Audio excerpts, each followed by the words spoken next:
Vous savez, dans le passé, les intentions étaient cachées. On ne disait pas ouvertement ce qu'on cherchait en Afrique, pour de vrai. C'était généralement dissimulé dans l'évangélisation, dissimulé dans les aides, les ONG. Aujourd'hui, c'est beaucoup plus clair. On est en train de parler de l'Afrique comme si on parlait d'un éléphant mort, où chacun doit venir couper son morceau. Incroyable. On parle de l'Afrique aujourd'hui comme si c'était un éléphant mort, où chacun doit venir couper. Écoutez cette vidéo, comment on élabore les stratégies de l'Afrique. Comment est-ce qu'il faut aller en Afrique et quelle partie de l'Afrique leur servent à quoi. On est en train de parler de l'Afrique devant les Africains, pendant que l'Afrique est encore vivante. On dit, nous, on va couper cette partie. Cette partie nous est importante. Pour garder notre influence, on doit faire ça. On doit manger l'autre partie. Suivez. Incroyable. Ensuite, dans la question telle que je l'ai comprise, et là je pense que je sors un peu de mon rôle de président de Géos et je remets mon treillis de sous-chef Ops de l'état-major d'armée, c'est quel appui Géos pourrait apporter à la stratégie française. D'abord, je pense qu'il faut essayer de caractériser, de façon évidemment, ça sera caricatural, mais les Afriques, parce qu'il n'y a pas qu'une Afrique. Et donc moi j'en vois 4. Je vois une première Afrique, c'est l'Afrique de l'Ouest et le Sahel, c'est l'Afrique des risques et c'est l'Afrique des frottements stratégiques avec nos compétiteurs. C'est celle dont la France est en train d'être expulsée. Il y a une deuxième Afrique, je ne veux pas dire que c'est l'Afrique centrale, c'est l'Afrique du centre et c'est celle qui est l'Afrique de la francophonie et des ressources stratégiques. On vient de découvrir des gisements incroyables en terres rares et en minéraux rares au Zimbabwe. Et les Chinois y sont déjà, les Russes y avancent. Je ne pense pas que des sociétés françaises aient déjà examiné leur engagement au Zimbabwe. Il y a ensuite une troisième Afrique qui est l'Afrique australe. Je pense que c'est l'Afrique du business. Et parmi les plus grosses économies, il y a évidemment l'Afrique du Sud, donc c'est plutôt ce domaine-là qu'il faut privilégier. Et puis enfin, il y a l'Afrique de l'Est. Et pour moi, l'Afrique de l'Est, c'est l'Afrique des flux commerciaux entre le canal du Mozambique, entre la mer Rouge, entre ces lignes-là. Et c'est ça qui sont les priorités. Sur l'Afrique de l'Ouest, et je vais me concentrer là-dessus, puisque j'ai pas tellement de légitimité pour les autres Afriques. Pour l'Afrique de l'Ouest, je pense que d'un point de vue macro, la problématique est très différente d'une problématique qui serait simplement sécuritaire ou économique. Ce qui est en train de se jouer en Afrique de l'Ouest, c'est toute une zone d'Afrique qui est en train de basculer et qui pourrait devenir le levier de nos compétiteurs, et notamment de la Russie, pour imposer un modèle de société qui n'est pas le nôtre. C'est ça qui se passe. C'est pas uniquement la sécurité. Et on voit cette espèce de traînée de poudre. On voit maintenant les Russes qui sont arrivés au Tchad, qui sont au Burkina, qui sont au Niger, qui sont peut-être bientôt au Sénégal. On sait qu'ils avaient manifesté leur intention de prolonger vers la Côte d'Ivoire. C'est pour moi un peu ça l'enjeu. Du coup, si notre pays a l'intention de continuer à peser ou de conserver une forme d'influence dans cette zone-là, il est clair que ça n'apparaîtra pas dans les champs physiques. Je pense que l'option militaire, ou la présence militaire, ou la visibilité militaire ne sera plus un critère pour développer cette influence. Je pense qu'elle reposera sur les champs immatériels. C'est dans ce domaine-là qu'il faut investir. Et globalement, en le résumant, il faut passer d'une stratégie démonstrative et bruyante à une stratégie discrète et une stratégie d'accès. C'est à mon avis ça l'enjeu. Et tous les acteurs que vous avez réunis ici, mais bien d'autres, devraient participer à cette stratégie si jamais c'est bien notre stratégie. Pour mettre ça en œuvre, ça suppose 3 ou 4 conditions.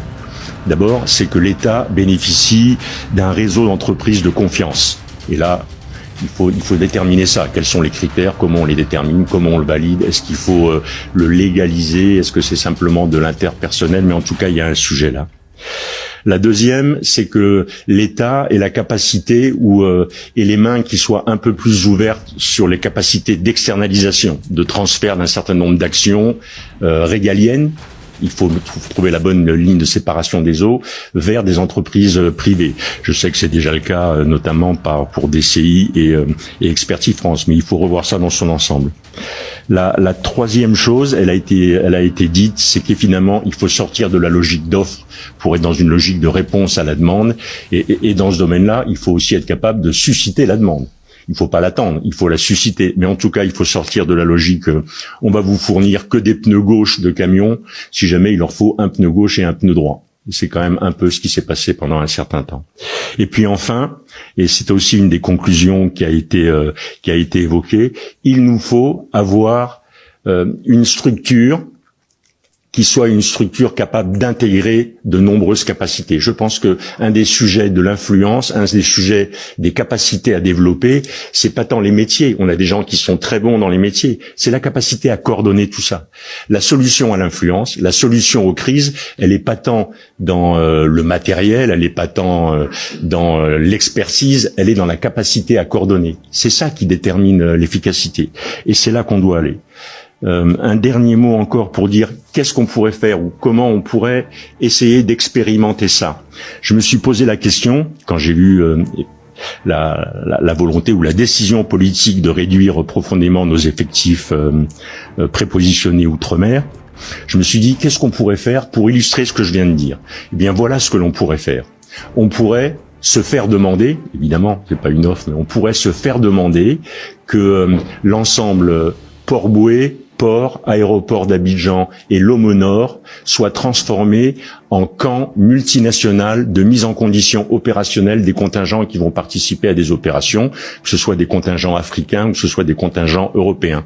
Voilà ce qu'on pourrait faire. Et dans ce domaine-là, comment on fait pour baisser la visibilité d'un projet comme ça? C'est extrêmement simple. GEOS l'a fait en Afghanistan, GEOS l'a fait au Mali pour assurer le fonctionnement et la vie d'un camp. Ensuite, DCI est capable de faire de la formation sans porter spécialement des uniformes français.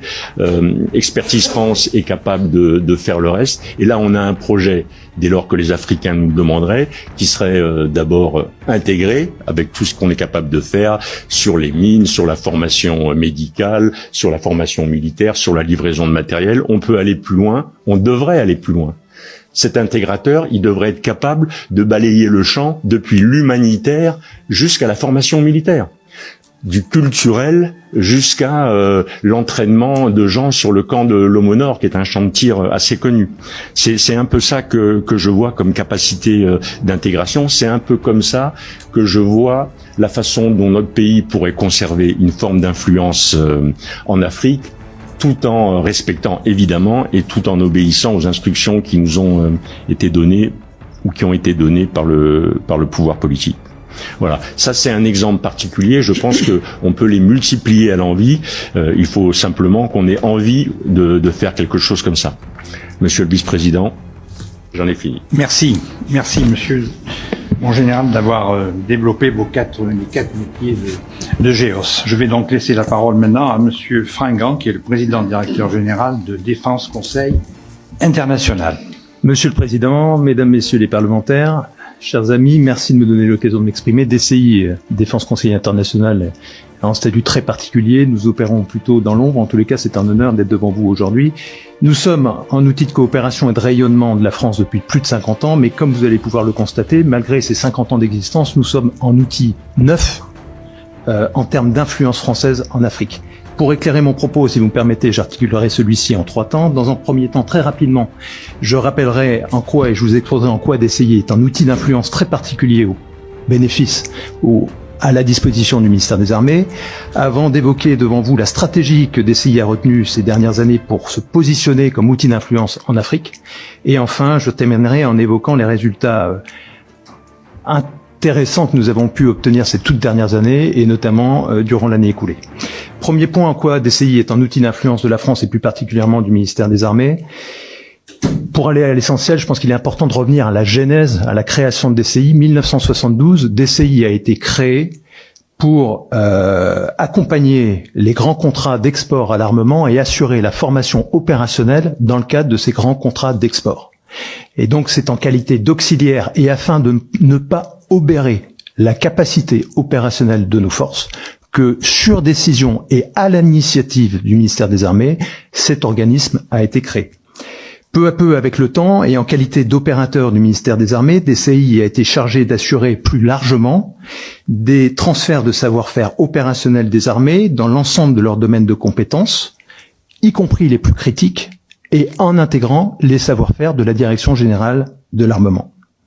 Tout cela, évidemment, vous l'avez compris, dans le cadre de programmes de coopération internationale.